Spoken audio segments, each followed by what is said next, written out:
Mainly nowadays, I'm not much into writing.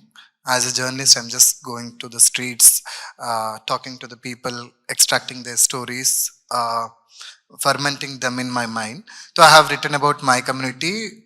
It was in 2014 when I came to Hyderabad to pursue my Polytechnic Triple E course. I have never seen a single page written about Banjara community. So at that time, Toni Morrison's one of the quotations, if there is a book you want to read it, it hasn't written it, then you are the person to write it. So I thought, chalo, let us write something, whatever I'm thinking of. And unfortunately, one of my poem was received well. And then people started calling me with my community's name, Nayak Nayak, Jonna Rottela Nayak. It was about Jowari Roti. And since then I thought, chalo, better to write about my community because like they're learning something more in this and it is very easy for me to write because it's my experience. And since then I kept writing poetry, and it was totally an accidental thing for me that I have left my house because of these books. My parents, they were not happy with my writings. Like they wanted their son to be a government employee, at least a government peon who can earn some money of 10,000 rupees per month. I never wanted to be a peon or some government employee. I wanted to be a teacher who can teach literature, who want to be among the literature always. So in 2019, I fled my house and I came to Hyderabad, and I was staying with my brother. And after second wave of COVID, because of the pain or else like the solitude which I have created myself, getting out, getting far away from my parents, made me write my short stories, which won me later on Sahitya Akademi Puraskar. So mainly my focus are about my community, and there are 35 tribal communities in Telangana and Andhra Pradesh. Still there is no literature available about these communities. So presently I'm working about our Banjara community. Hope in future I will also write about these communities.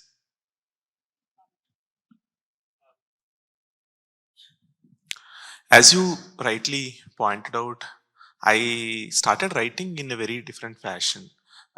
In 2006 or 2007, I got to know through a magazine story that we don't need a print magazine to publish. So Hold it closer to you. yeah, sure.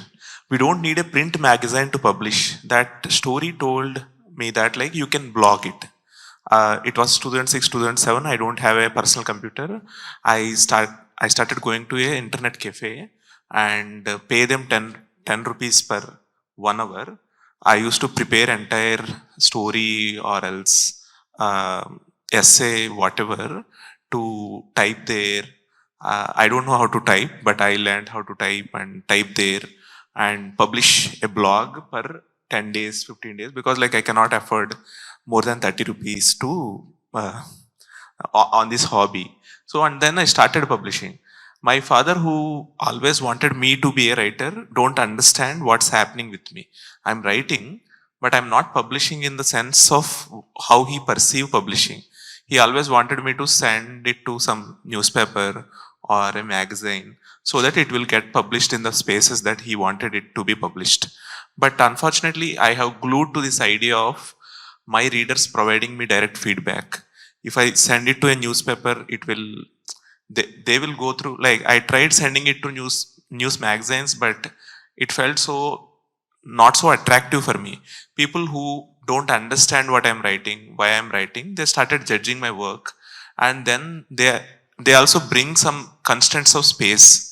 They started saying like it should be under 300 words, 400 words, which doesn't make sense for what kind of writing I am doing, and also the kind of audience that I wanted to build. This is not a very conscious thing at that point of time, but somewhere I know that like this is not a medium that I'm looking for, and I love writing on blogs, and I continued writing on blogs. And then in Telugu there were some uh, websites. One of those websites called pustakam.net.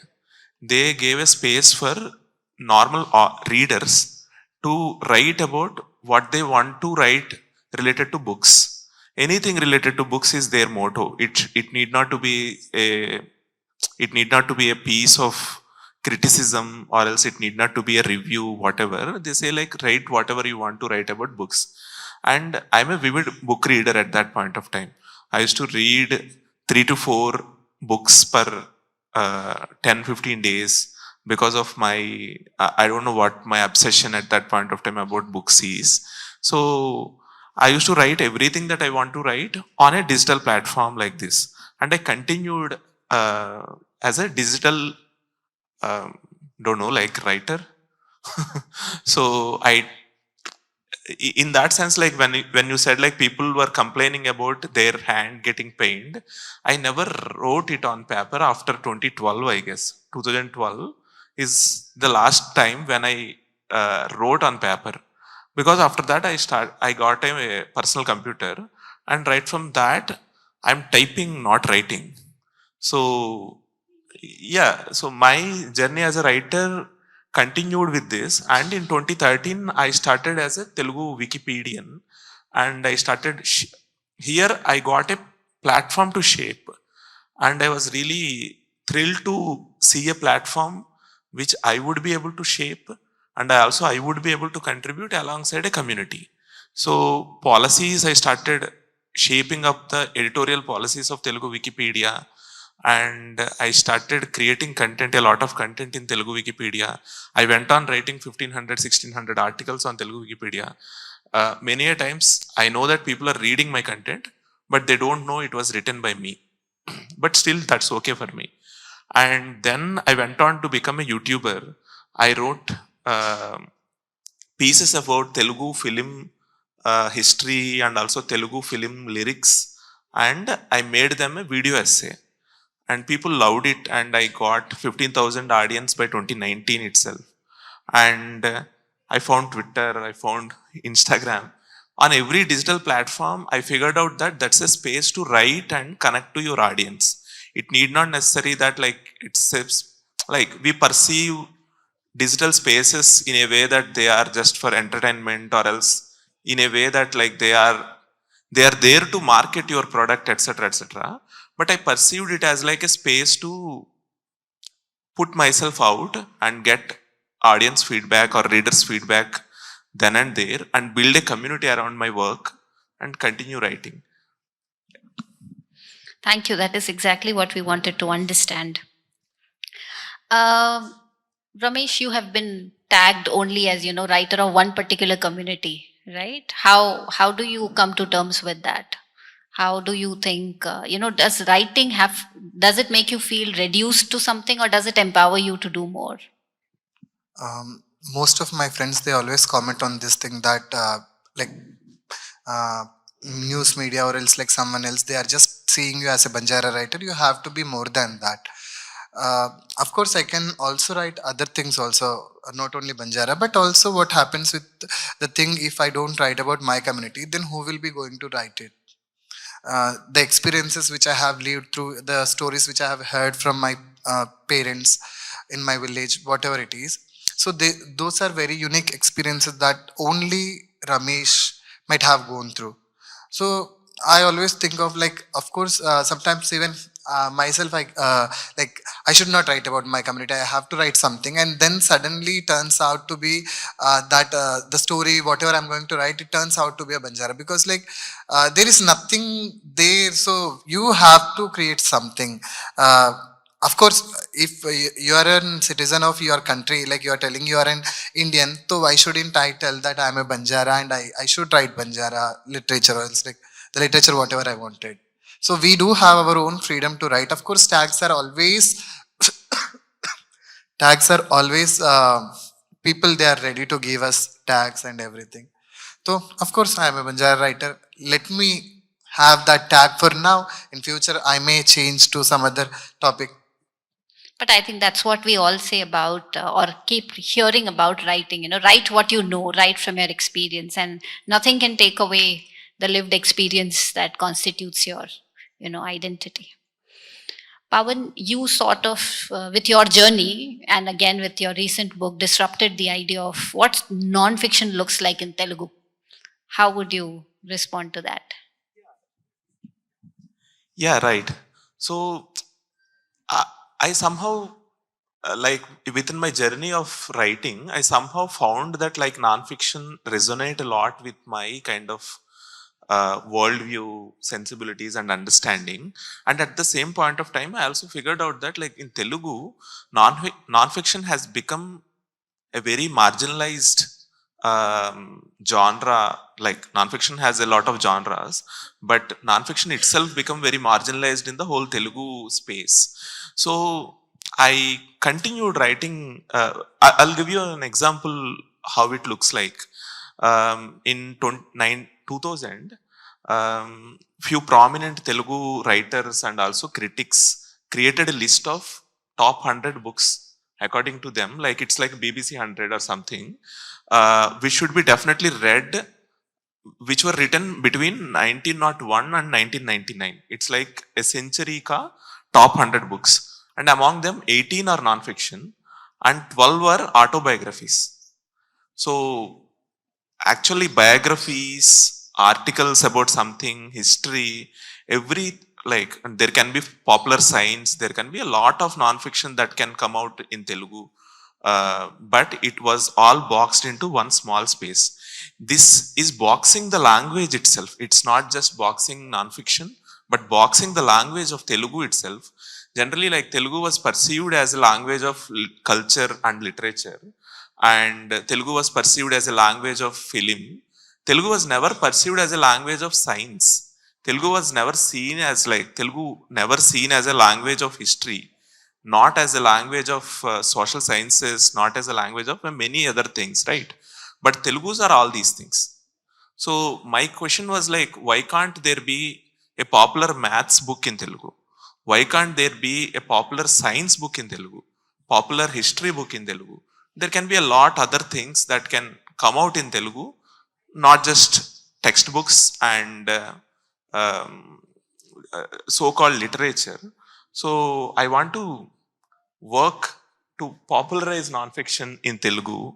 So one such step is to I wrote a book called Nede Chudandi. It's a Telugu film history, as you said, like from the lens of social and political history of Telangana, Andhra Pradesh last 100 years. Not just Telangana, Andhra Pradesh, in general, like whatever that can influence. So the book speaks about how a 1929 stock market crash in US impacted someone called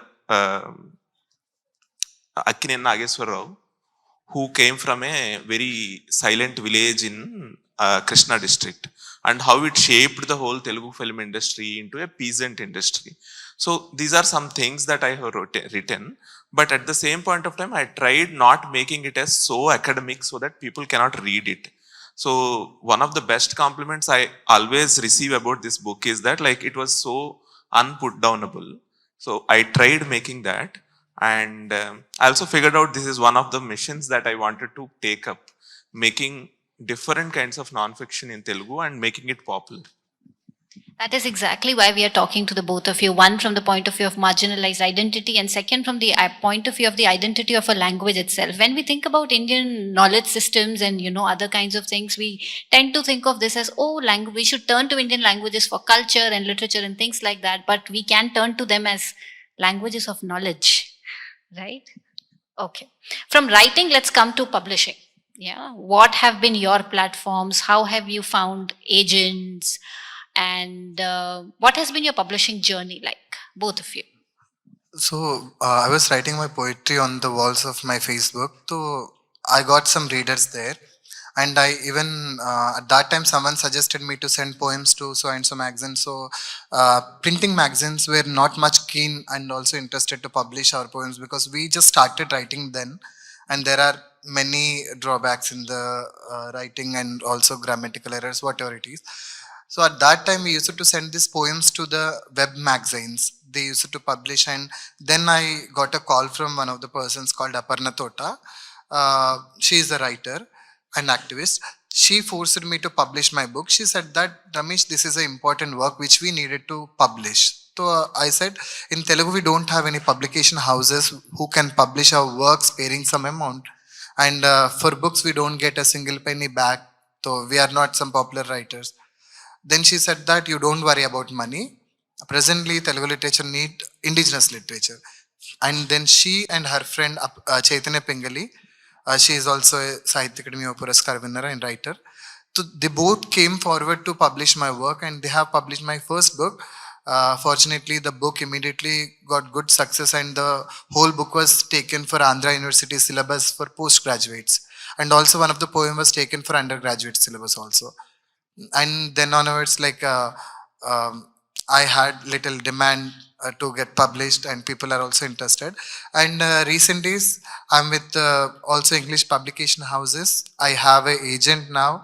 Uh, like when it comes to the agents things, they have their own website where we have to go and check out the submission guidelines. We have to follow the submission guidelines, and we have to send them. We have to wait for at least 6 months to 1 year.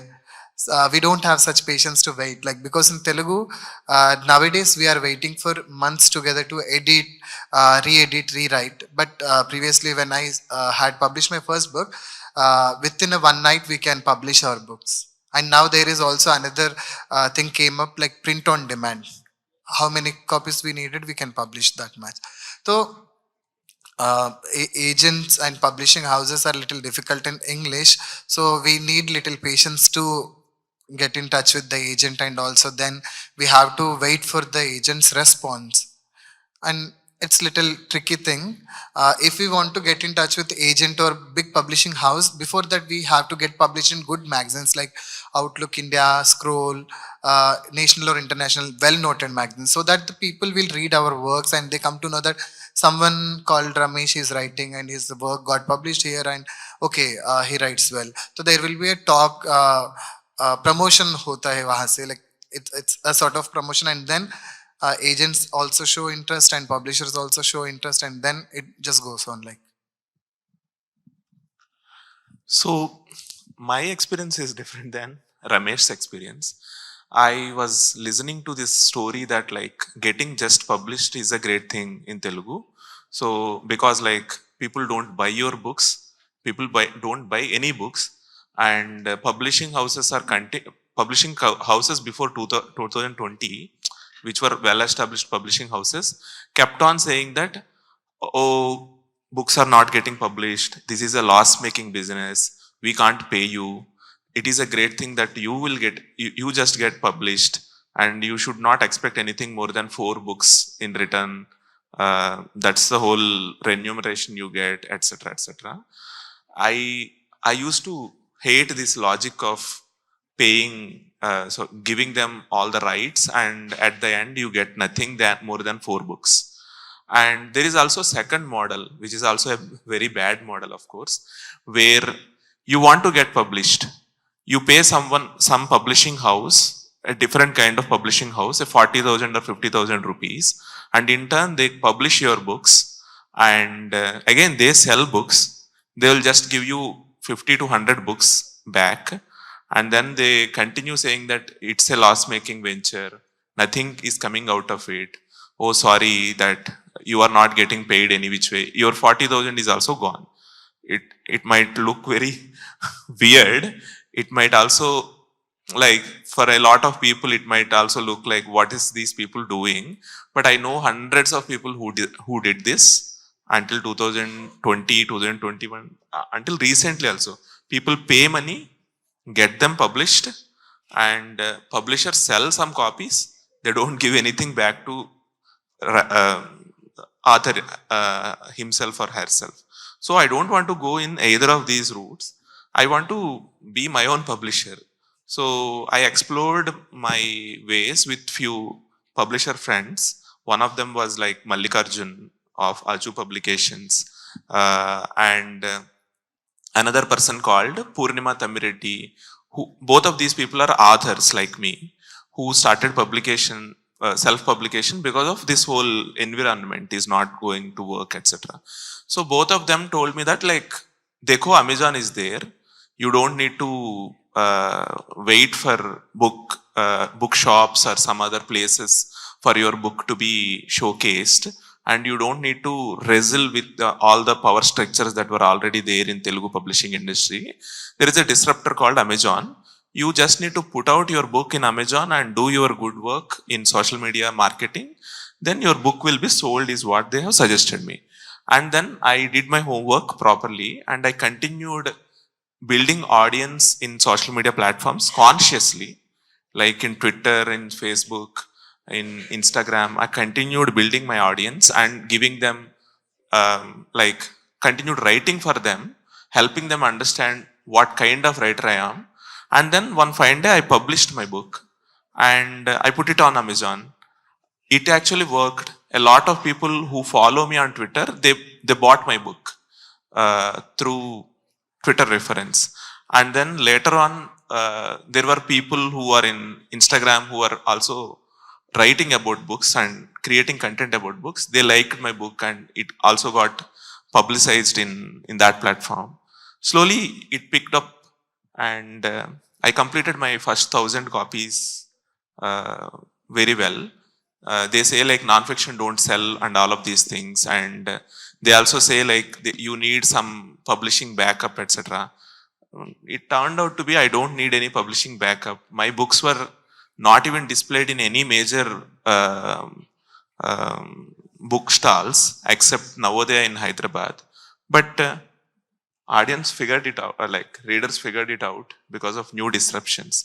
So I advise the same for anyone who are trying to publish themselves. If you have money and if you want to publish yourself, don't go to a publisher and waste your money there. But instead you publish directly.